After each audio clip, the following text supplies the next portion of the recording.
real trees. It ain't as simple as a line on the compass, or with shadows in the alley getting ready to jump us. The trick is to look straight ahead and don't be blinded. The people of the top don't need to be. Good morning, good evening, good night. This is Gyomi again, and I am on location. It's a mystery location, folks. And I am here with the one and only Tom. And we're trying a new segment out here, guys. And we're just calling it Tom's 10. It's whatever Tom kind of wants to talk about, see what's what. And so, Tom, how's it going, buddy?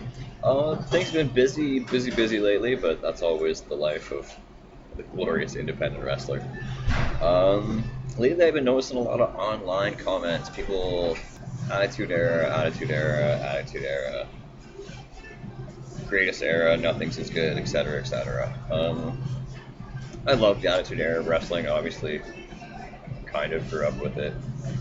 Yeah, and I wish I want to say grew up, but I mean, I'm not. I wish I was that young.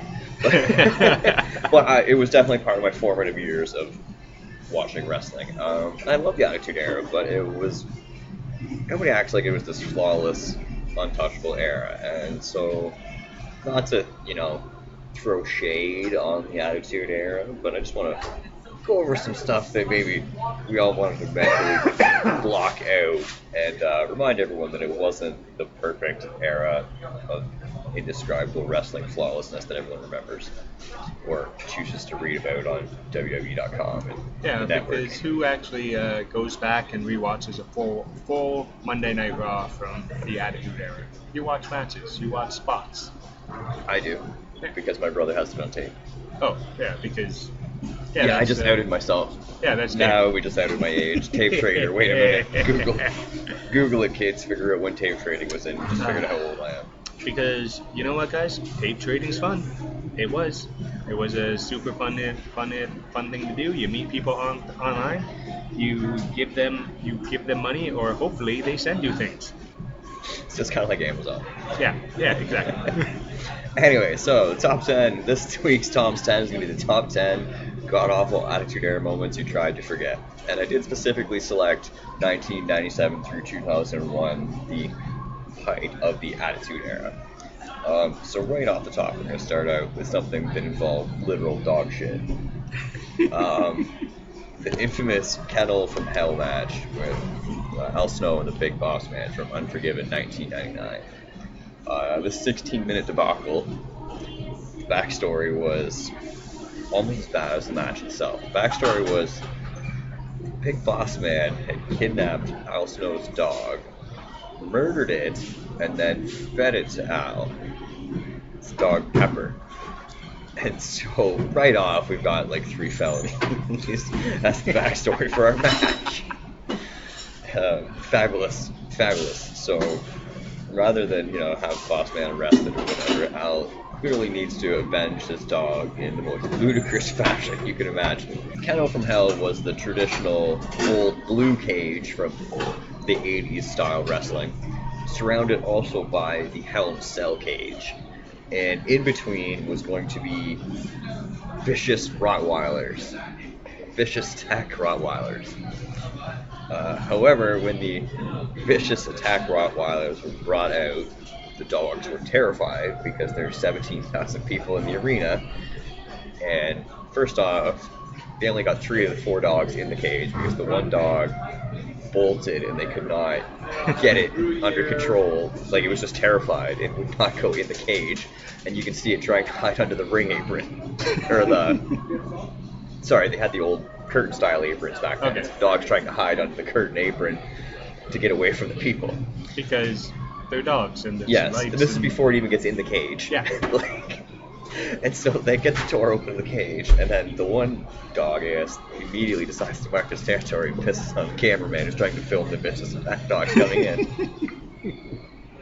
So,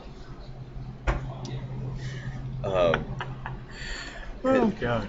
Now, so the dogs are all in this cage territory. The ones that actually get in are now peeing all over the outside to mark their territory. And so now the match is underway. The match itself is actually fairly physical and brutal, but everyone's getting distracted by the fact that these dogs are peeing and pooping all around the ringside because they're terrified. So finally, they turn the dogs loose, from their handlers, and now it's vicious, and Al Snow makes a break from between the cages, and the dogs don't pay any attention to him at all, because the dogs immediately break loose and start humping each other.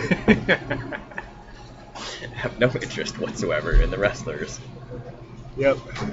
And so the match goes on, and there's nothing ever. There's zero interaction in the match whatsoever between the wrestlers and the dogs. There's one point where they're clearly trying to steer the dogs towards attacking the boss man and making it look like it's biting him, but I'm pretty sure he's just scratching the dog's ears.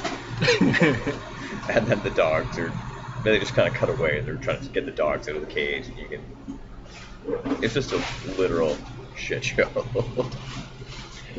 Number 2 moment. Everybody talks about how guys aren't given their creative freedom and guys are packaged with bad gimmicks now. Well, let's talk about Mark Henry Sexual Chocolate. World's strongest man, former Olympian, largest man to ever dunk a basketball.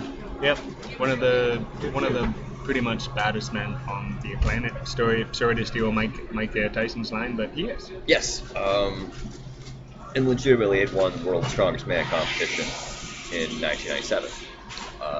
Comes in and he is sexual chocolate. He is wearing bright gold. We get to hear about how he's such a sexual tyrannosaurus that he lost his virginity to his cousin Sally when he was, I believe it was when he was 6. There was a Raw segment where he slept with an obvious transsexual and then discovers as the lights go out and the blankets, and he reaches down and goes, "Oh God," then goes, and goes with it anyway. Which was funny, but I mean, it does make me want to, cheer for the guy's win-loss record. And of course, ultimately, the relationship with Mae Young and the birthing of a hand. Mae Young only gave birth to a hand for some reason on Raw. This is a primetime TV show.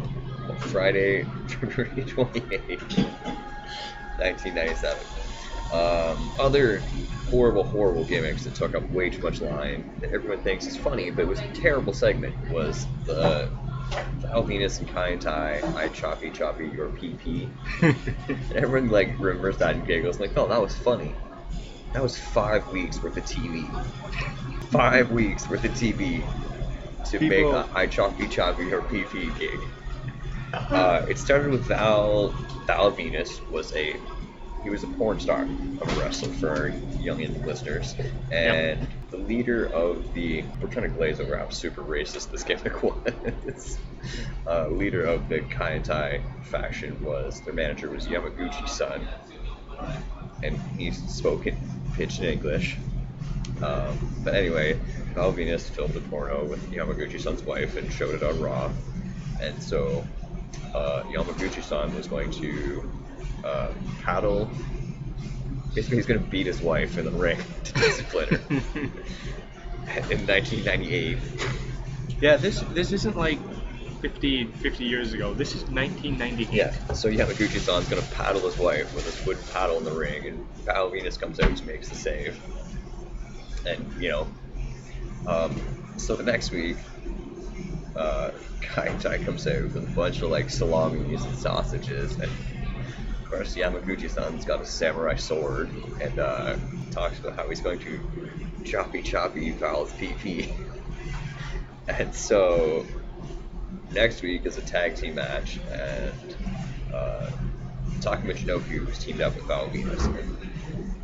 Taka Michinoku had been a good guy at this point in WWE and turned on Val during the match, and then they dragged him off, beat up Val and dragged him off the back to do the heinous act, and then they've got him strung up and butt naked, and right when Yamaguchi-san goes to swing the samurai sword, the lights go out, and for some reason that causes him to miss. And then we were told later that Val Venus was rescued because the lights were turned off, and he was set free by John Wayne Bobbitt. I'm not making this up. There's a Bruce Prichard interview where he talks about it on his podcast. And he wrote the segment with, unsurprisingly, Vince Russo. Oh, Russo. So you have 5 weeks of TV, August 3rd, 98. Google if you don't believe me. Number 4, that was an idea that started out hot and then just fell flat. Stone Cold Steve Austin suffered an injury. He was run over by a car at SummerSlam 99. And so we had months of speculation over who ran over Stone Cold Steve Austin. And then it built up. Ultimately, we found out Survivor Series 1999. Rikishi Fatu had I did it for The Rock in the most unimpressive moment in the Attitude Era history, because Rikishi is a cousin of The Rock, both Samoan, from the Anoa'i family. Which they never brought up. Which had previously never been before. mentioned at all. And that Rikishi is, in fact, I don't think it was even really brought up much in the story that they were, in fact, I think they're like second or third cousins. Yeah. Going back to their great grandfather, High Chief. Yeah. But also every wrestling Samoan is kind of related except for Joe, Yes, it seems that way sometimes. who actually uses the name Samoa Joe. It's just that there's like 50 Anoa'is running around is what it is. Yeah, the family's huge. Yeah. But anyway, so yeah, Rikishi proceeds to become a bad guy, but really doesn't do anything different, and just becomes the rump-shaking assassin. Yeah, so that one as well as everyone thinks it does. Number 5, in terms of other build-ups that they completely wasted, Kane, the Monster Kane made his debut at Bad Blood 1997 cage match, or Hell in a Cell, sorry. Shawn Michaels, Undertaker, didn't talk for almost 2 years. Kane had his voice damaged in the fire as a child and couldn't talk. So for years it was built up that he couldn't talk into his voice box, and it was the mystery of what Kane's voice would sound like. And finally, during a team up with DX, that particular version of DX was X-Pac and Road Dogg at that point. And Kane's first words were, "Suck it." I completely forgot about the Kane voice box deal. I wish we could just have a visual how Justin's head literally just dropped. He remembered that. So that was So it's between 1997 his debut and August 9th, 99 on Raw. And Kane is probably one of the smartest men in the WWE ever. He's mayor of a city. He is the man with the most matches on WWE television ever. And he has a voice box. Yeah. Alright. Yes. Number 6, it's pretty straightforward why this was a god-awful idea. Pat Patterson versus Gerald Briscoe in an evening gown match from King of the Ring 2000. Yep. 2 60-year-old dudes, legends of the business, and they're going to have an evening gown match. The King of the Ring. Enough said. It was not a good match. Number 7, this was one that everybody forgets. But it sucked. What is it? It was, everyone loved Undertaker's Rebirth, coming back with the Ministry. Yep. But that kicked off Raw's War, January 11th, 1999. The Acolytes, Farouk and Midian, had kidnapped preliminary wrestler Dennis Knight, and Undertaker came out and they proceeded to sacrifice him to the dark side live on Raw, which consisted of Undertaker. There'd been ominous signs Undertaker was returning, a little much darker.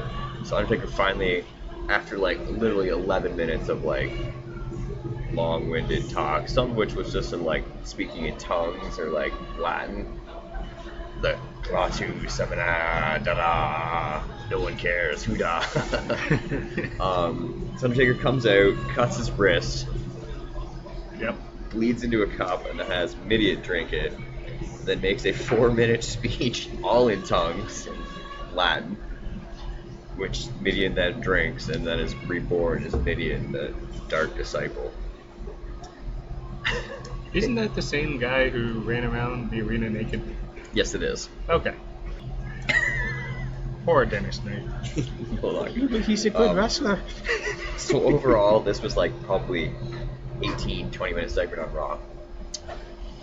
Yeah. All right. So number 8. I'm gonna talk about another things, but the Pretty Mean Sisters once again completely wasting talent. Okay, 2 of them were wasting their talent. But Terry Runnels, Miss Jackie Moore, Ryan Shamrock, and Sean Stasiak, who would be known as Meat. Yep.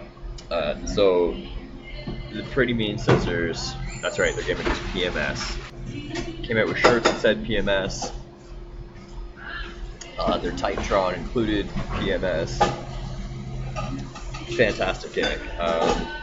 Yep. And Meat was there because he was a boy toy. And Stasiak's gimmick was that he was meat and he lost all of his matches because he was oversexed. Which is funny, except when you think maybe that happened once or twice, but this was like his whole run.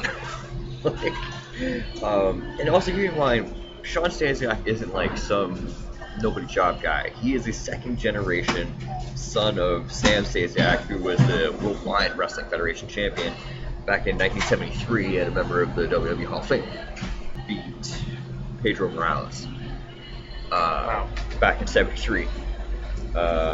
He's former 2-time Big Ten second place winner. Series. Pretty damn. Sorry, you're only the second best wrestler in the country twice.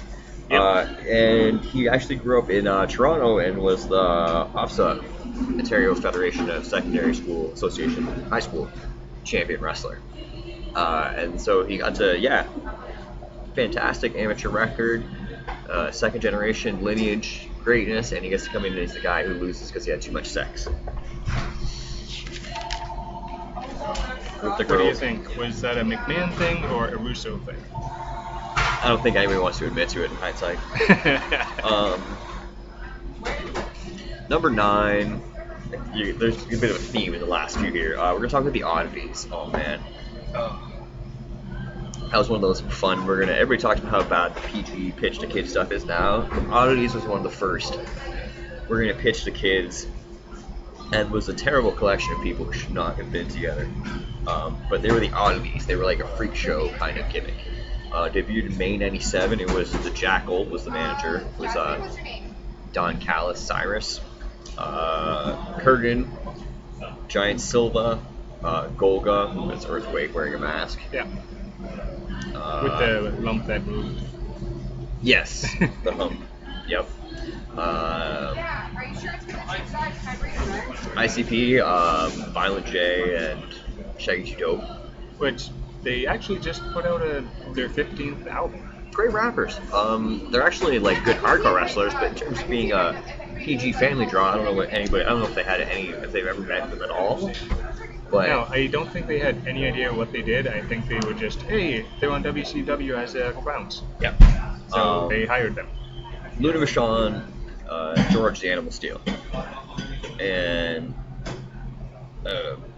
Oh yeah, George was in that. yes, very briefly prior to his retirement. And Yep.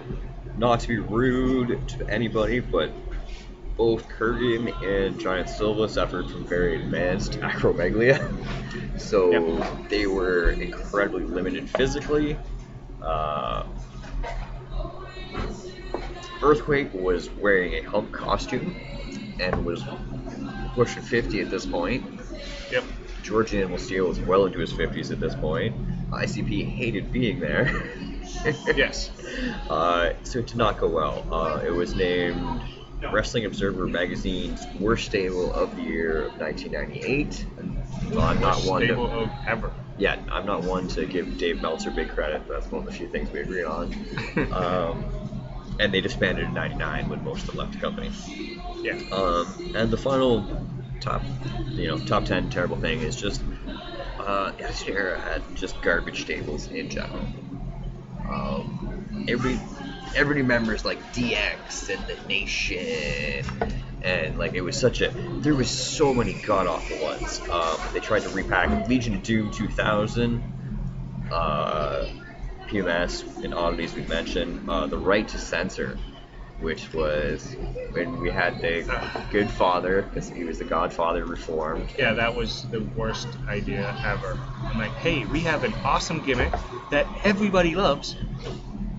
Let's kill it. Yeah. That was the Good Father, Boring Val Venus, Stevie Richards, Ivory, and the Cat. The Cat doing PG stuff. It was like, why are you even here anymore? Well, we all know why she was there. The length of time she was. Yeah. The corporate ministry, which was when the ministry merged with the corporation it made no sense anymore, because it was the Undertaker, Vince and Shane, Farouk Bradshaw, the Boss Man, Gideon, Viscera, Triple H, Chyna, Rodney, Pete Gas, and Paul Bearer. See, Viscera is one guy who I have no idea why he had as long a career as he did. He was a fantastic worker. He was a big dude. I was never a Mabel fan. He was actually a fantastic worker.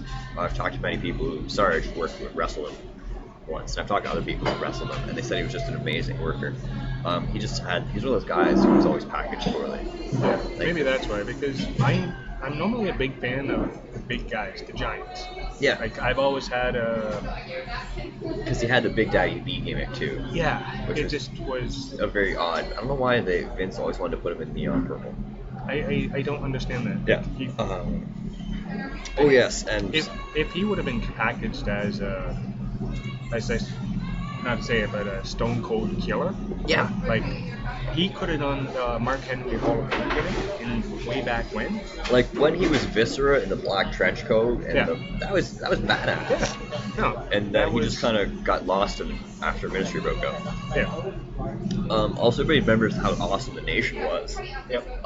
Everyone forgets what the original Nation of Domination was. Bloody terrible. It was Farouk. That's when he was Farouk Hassan, the Roman gladiator. It had the foam Nerf helmet. That lovely helmet. That is the source of many personal jokes, and anyone who's read the Mick Foley book will get the "don't take the foam helmet" joke reference. Yep.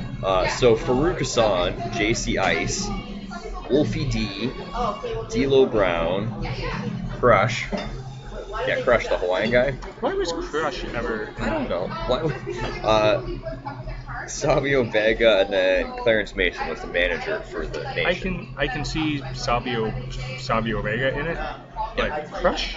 Really? Yeah. Savio would leave to go join Los Boricuas, Puerto Rican stable. But so yeah, just garbage tables. Also, like to point out, everyone remembers DX, but there was like 5 versions of DX, which frequently feuded with themselves. Yeah. Including one angle where I think it was Triple H and Chyna feuded with Road Dogg and X-Pac over who got the corporate rights to DX, called himself DX. Yep. You will not find that on the WWE Network, I guarantee you. Yeah, they're very finicky with what they put on the network. Only things that make them look really good. And just a couple. So that was the top 10 total garbage moments from the Attitude Era. A couple of ones I just want to throw on just for dishonorable mentions. I didn't want to, but I could skip over was the Boss Man crushing Big Show's father's funeral at Armageddon 2000. That one makes me laugh. Just how absurd it is. Yeah, and it consisted of like Boss Man literally drove up somehow with a car that somehow had like a giant cartoon bullhorn on it, and pulls up and beats up Big Show and hooks a chain to the coffin and then drags the coffin away behind the car, and Big Show jumps on it, and oh my god! Then they just drive away like that, and you never find it. That was just the end of the segment. It's never brought up again. Yeah, like so did he steal his body? Did Big Show carry it back? Like what happened? Did the chain break and Big Show just had to carry it back? Once again, this is one of those Boss Man committing felonies to start off the story. Oh my god, that's great. I didn't want to make it sound like the Boss Man. Boss Man was really fantastic. It just he was saddled with really terrible storylines late in his career. Because I think his career, he had such a long career because he said yes. Yeah. To no matter what. just like, yes, I want to do that. There's also Headbanger Chaz being repackaged as Beaver Cleavage. Where it's basically he was like Beaver to Beaver, but Yeah. wanted to be with the lady who was supposedly his mom. Yeah. And now it's just. And then the See, network high-boshed it, so because it was so stupid and offensive. Yeah, I was a huge fan of the Headbangers. So why would you- way back when? Just That's what I saying, mean. Like the Headbangers was one of the most underrated tag teams of the '90s. the I think. Headbangers were great. And they should have been the team that defined the '90s. I think. And they were champions at one point, Yeah. which he was one of the guys who dragged and disrespected the belt before Naito did it. Oh yeah. Yeah. It was funny. Oh yeah. So yeah, anytime your gimmick is like incest for your mom/manager. Probably a bad idea. Oh yeah. And last but not least, that a lot of people remember this one, but it's funny. I had to bring it up. The Brawl for All tournament. If you've ever listened to Something to Wrestle With, guys, one of my favorite podcasts. If you have like 9 hours to listen to two guys talk about wrestling, just and insult each other, it's great. I love that show. Go check it out. But they bury the Brawl for All at least once an episode. And I will tell you why. So, this wasn't a one-night, one-off thing. This was a 3-month. This is back in '98. UFC was really starting to gain traction. Yeah. And so in June '98, they started off the Brawl for All tournament. And it went 3 months, and it was shoot boxing, like legit boxing. Real guys having it out. So, it was disaster because a lot of guys were getting hurt left and right. And the guys they wanted to win weren't winning because it was guys legit beating the tar out of each other. Yeah, and also these guys, they're not boxers. Yeah, the wrestlers. So it was 3 months of awkward. Every episode there was a really awkward boxing match, which fans did not appreciate and guys kind of got pointlessly hurt for. Which built up to WrestleMania 15, the finals, the winner. This is like the worst fucking prize I've ever heard in my life. Winner of the Brawl for All tournament gets to go fight super heavyweight IBA International Boxing Association super heavyweight champion at the time, Butterbean. And here's the other thing. After 3 months of getting legit beat up, not that wrestlers don't take a beating every single night in the ring, I'm not saying that. Like guys punching you in the head for 3 months. And then you get to fight a super heavyweight professional boxer. Not just a heavyweight, a man that could probably punch through a concrete wall. Yeah. So, and this is also the time when Butterbean's trying to prove how legit his sport is. So, yeah, WrestleMania 15, Bart Gunn, and underdog Bart Gunn ends up winning the Brawl for All tournament, and gets to take on Butterbean. Also, at this time, Butterbean is 330 pounds, so he weighs Gunn, who's no little man, but he's got 70 pounds on Bart Gunn. 330 pounds, 43-1-1 professional boxing record. 36 of those wins by knockout. Yeah, because I actually followed Butterbean's career, and his one loss was because the guy came out, and if I remember this incorrectly, guys, sorry, but I remember the one loss. The guy got one lucky punch on his jaw at the very beginning, and he bowed out because he took the loss because he dropped his gloves at the wrong time and just took a square thing in the jaw, and I think he actually cracked it. So, and he called the match. It wasn't for a title. It was early on in his career. Yeah, so basically, Butterbean's undefeated at this point. Yeah. Virtually undefeated, and a knockout machine. And he goes out there and just proceeds to beat the shit out of Bart Gunn. And Bart gets just devastated, and he gets knocked the fuck out. And at he 35 seconds into the match, into the round. Yeah, and it was not pretty. It wasn't like look. Butterbean was like, if you put Butterbean and Tyson in there, would have been a fight. If you would have put Butterbean in any boxer at that time, it would have been a fight. The original plan had been for Dr. Death Steve Williams to win, but because there was a shoe fight tournament and Williams got hurt, Bart Gunn ended up taking the whole thing, and just devastating knockout. Like, looked horrible, and it was just really embarrassing for wrestling in general. It was in WrestleMania. It was not. I'd say that's probably top 5 worst wrestling moments. Oh yeah, like Bart Gunn he got helped away from the ring. Yeah. It was bad. And nothing against Bart Gunn. I liked the Smoking Guns as a tag team. The Cowboy had for that time. They were a great team. And I'm not saying like this is anything about bad with Bart Gunn. I'm just saying it was a shit idea. Yeah, Bart whoever Gunn there came on the biggest stage of the year against someone who wanted to eat him for breakfast to make a point about his industry, and did. Yeah. All right, but yeah, so there you go. 10 plus Attitude Era moments you tried to forget.